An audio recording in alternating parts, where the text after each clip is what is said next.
I want to show you what's going on behind me now. Again, we are just getting close to when the service is going to start at noon. You know, we have music playing in the background, but if I were to turn that music down, you wouldn't hear very much.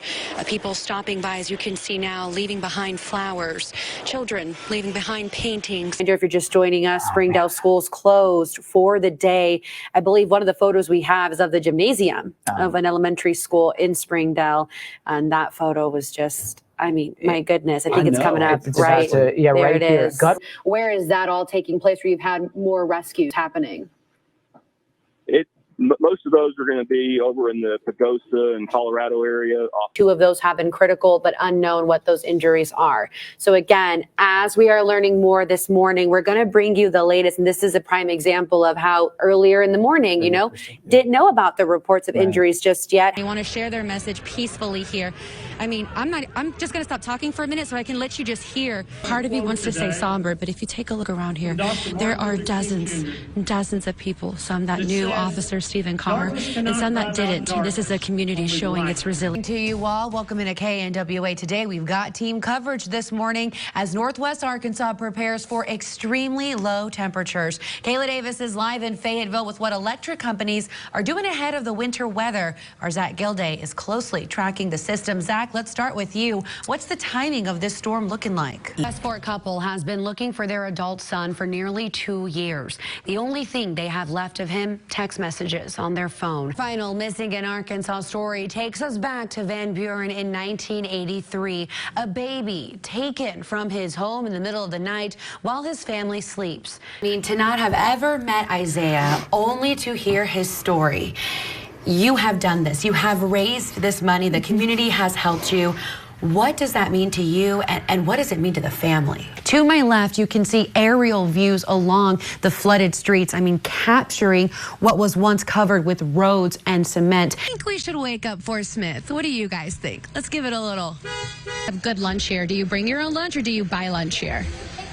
Sometimes both. Okay. Like sometimes I get a tray and sometimes they get a lunchbox. The mailbox is a bit further away. Yes. It's a walk. It's a commitment. It's a commitment that I'm going to have to make to go check the mail. Exactly. And then normally I follow through that commitment when I go to work out the apartment gym. Here's the thing, that hasn't happened. The gym hasn't happened. The mailbox isn't getting checked. Yeah.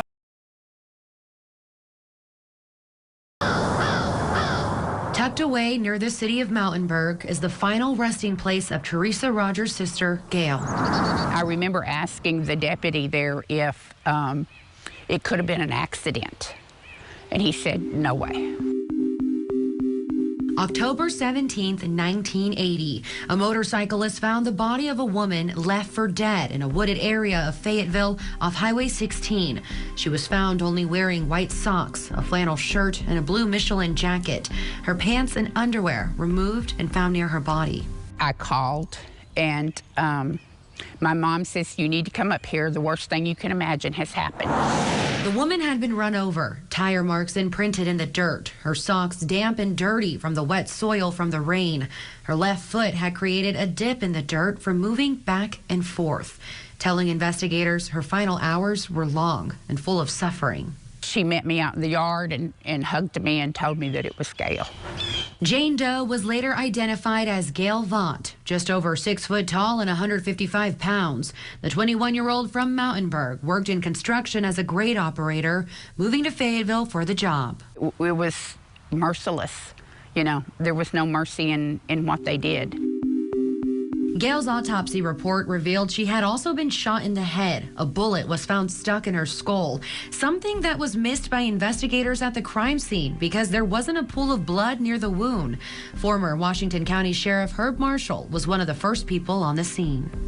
It flicks back in my mind of what I saw when I arrived at the crime scene. And these things stay in the person's mind. The crime scene told its own story to investigators. A used condom was found by Gail's body, staging a possible sexual assault, which Marshall says was never proven to have happened. Evidence including the condom, a gun box, duct tape, soil, and fiber samples were sent to the state crime lab. The handling of all the evidence didn't help the investigation lead to an arrest. In November 1980, the crime lab announced it was limiting certain tests of evidence not related to major crimes due to extreme backlog and budget difficulties. In January 1983, 3 years after Gail's murder, documents showed some evidence in Gail's case was destroyed. Later that same year, the lab told investigators it could no longer do testing on Gail's case despite it being a homicide case. And what wasn't destroyed was then returned back to Washington County with only copies of a few slides staying behind at the lab. In any cold case, the big challenge is finding the evidence, if any exists. Kermit Channel is the current director of the Arkansas Crime Lab. Anything prior to, let's say, 1996, there could be evidence in a case that wasn't subjected to DNA, modern DNA technology. For instance, the used condom. DNA testing wasn't accessible in Arkansas until the 90s. Tests at the time just confirmed sperm was present in the condom. And in the early 80s, it wasn't required by law that investigators had to preserve that type of evidence. If it's in a dried condition and it's stored appropriately, and when I say appropriately, a temperature-controlled environment, we can have success in going back to an old case like this and actually getting a DNA profiles. But at the time, investigators thought they were onto something. She still had food cooking on the stove. This told us that somebody that she knew had came to the house and had taken her from the house. According to the case file, they did name one suspect, Gail's boyfriend, Ray Foreman. The boyfriend was a drug user. She had used drugs with him at various times. Anytime you get drugs, people using drugs involved in a homicide, it can mushroom into different areas. But Foreman had an alibi the night of Gail's murder. There wasn't enough evidence to arrest him or anyone, and Marshall was out of office a few months after Gail's death. For such a terrible crime to happen, if there's anything that I could have done different, I certainly would have done it. I'm sorry we didn't get the case solved before I left office. We usually put like flower arrangements on the grave sites and make sure that the place is nice and clean. Teresa says Gail's unsolved murder devastated her parents. Her father carried the pain with him until his death in 2000. He told me the only regret that he ever had in his life was the fact that there never was an answer to who killed Gail. Teresa retired in 2013 and made it her mission to find the truth, seeking help in a private investigator and having the sheriff's office close the case so the PI could obtain the files, reviewing it with a fresh pair of eyes. I get the sense that she knew whoever killed her. For that reason, I think I'm so persistent on getting answers. Now, because of our investigation, the crime lab is also looking back on the case and retesting what it still has on file. I think we have the obligation to move forward with the science and technology today to try to help and find those answers. Answers that will hopefully lead to the truth. Who killed Gail Vaught? A baseball game can change in a split second, as all eyes are on the ball and where it'll go. But Lori Atkins, she's looking out for the player. Sorry I didn't catch your name. Waylon, I'm Laurie. Thanks for your work today. From behind home plate, and other times from the dugout. When you're a coach, you're a leader. Atkins grew up playing baseball and softball. She's coached for decades, even assisted the Razorback softball team. As I went and coached college softball, I would come back and I would umpire baseball. All while raising a family of her own. She's a mom, grandma, and great-grandma. Counts 2-1. I think I just become more determined to be who I am because life keeps putting me in these situations. Situations that made her a trailblazer, like when fast-pitch softball started to die out, she didn't fall with it.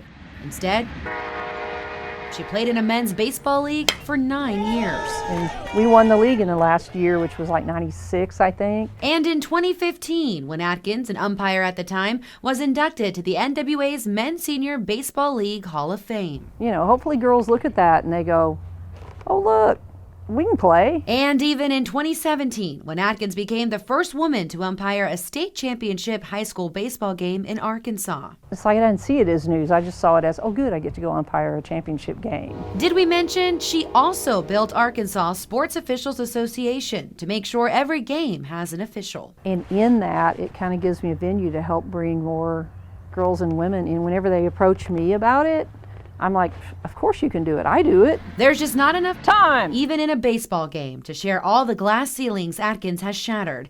In fact, you can just ask her yourself. It wasn't like I said, hey, I'm going to go save the world for women, you know. But I kept being put in these places where I was the only woman there. She credits her success to her mentors, men and women that have helped open these doors for her kids for their support, and her dad for teaching her to be strong and to never give up, even when you feel like you've struck out. You can do things that are amazing, and your only limitations are right here. A message she's passed down to her own players, who she treats like her own kids. When we realize that we're not so different, when we realize we're all just on that human spectrum, then I think we start, treating each individual with respect for who they are. In Siloam Springs, Crystal Martinez, KNWA Northwest Arkansas News.